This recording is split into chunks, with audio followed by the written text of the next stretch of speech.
St. Matthew's House began in 1987 when a group of Naples parishioners followed a calling to bring food to a homeless population living in a nearby wooded area. They began gathering contributions of both food and clothing while establishing the mission's food pantry. Throughout the years, community support has helped grow that small mission into today's multifaceted organization focused on spiritual change. That's really where we started 34 years ago. Just a group came together and decided to feed the homeless in the woods. So we started a soup kitchen, feeding kitchen, and it's grown from there. During the pandemic, we've fed over 270,000 households with groceries. St. Matthew's House offers faith-based enterprise solutions to poverty and addiction. Our unique social enterprise model not only provides a significant source of sustainable revenue for the organization at over 50% of the annual budget, but it also provides those we serve with job training and work experience so they're able to provide for themselves and their families. Yeah, it is really a unique model with our 6 thrift stores and our Lulu's Kitchen now, Fresh Start Cafe, our Port LaBelle Inn and Conference Center, a car wash and detail center, and a catering company. All social enterprises that provide job training, job placement for the people in our programs, but all the revenue earned in these businesses goes back into the mission. So every dollar donated does go directly to support the programs. And one of those is the Justin's Place Addiction Recovery Program. Established in 2010 as a 16-bed facility exclusively for men, it's now grown to a 160-bed, 4-location program designed for both men and women. Justin's Place continues to be the only year-long faith-based recovery program in Collier County, designed to equip those battling addiction with the tools and resources needed to live a productive, self-sufficient life. A lot of the organizations around the country just look at sobriety as a way to determine if someone's success. And we've wrestled with that over the years and landed on a way that we can measure a whole person approach, and that involves family and faith, relationships, work, education, health, mental health, and then of course also sobriety. And so when you look at success, it's more than just a number. It's actually a trajectory of that individual based on those 8 criteria. And we see that our folks are among some of the successful recovery program participants once they leave Justin's Place. Over 650 men and women have graduated from the Justin's Place Addiction Program, with nearly every one of them earning a full-time job afterward. One of those grads is Brittany Hargrove, whose success story Wink News recently profiled. A Southwest Florida woman has an incredible journey of triumph, and she says St. Matthew's House helped to save her life. Now she's paying it forward, helping others in the same position she once found herself. Wink News reporter Taylor Wirtz is alive in our newsroom, and Taylor, her supervisor, called her an inspiration. Lois, she's gone from someone who did not want to be at St. Matthew's to someone who has a full, fulfilling life helping others.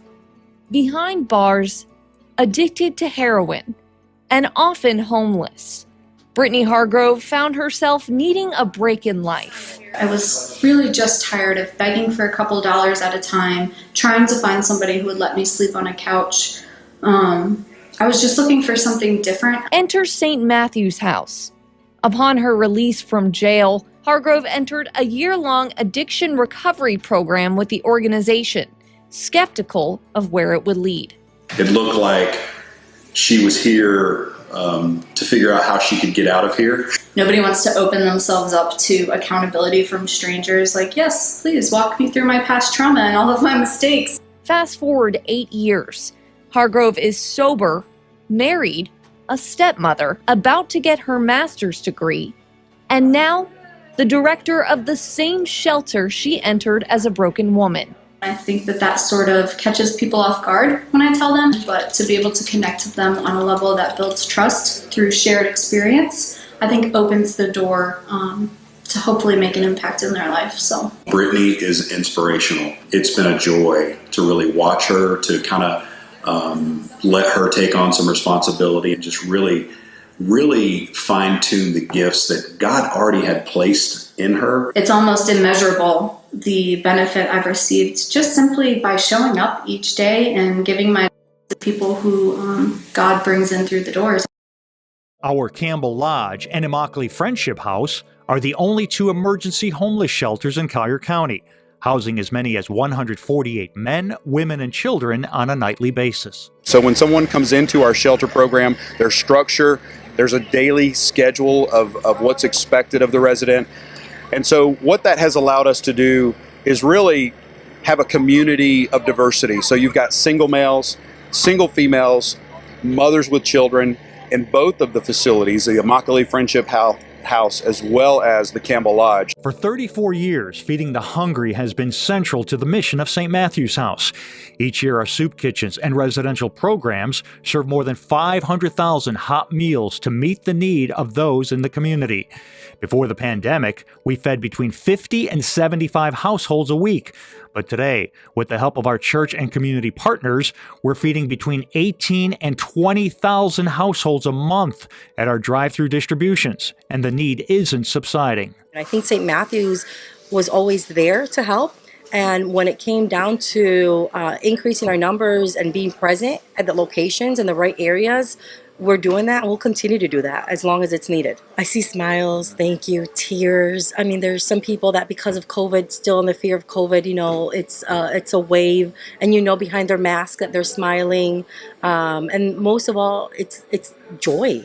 You know, you see joy, you see in their eyes that when they look back and see what they've received from us. And we couldn't do it without our community partners, donors, or our hundreds of volunteers who dedicate thousands of hours each year to our mission. So there are a variety of different reasons or motivations for folks to serve, but most often it's that they want to give back. They know that our cause is really amazing and what we do impacts so many people, and they just want to be part of that. They truly are a huge part of this mission, and we couldn't do things without them. So we love our volunteers. We certainly do. And with our volunteers, St. Matthew's House will continue our mission of serving those experiencing hunger, homelessness, and addiction in our community for many years to come. I think we just have the opportunity to serve so many more people in so many ways. We focus on hunger, homelessness, and recovery.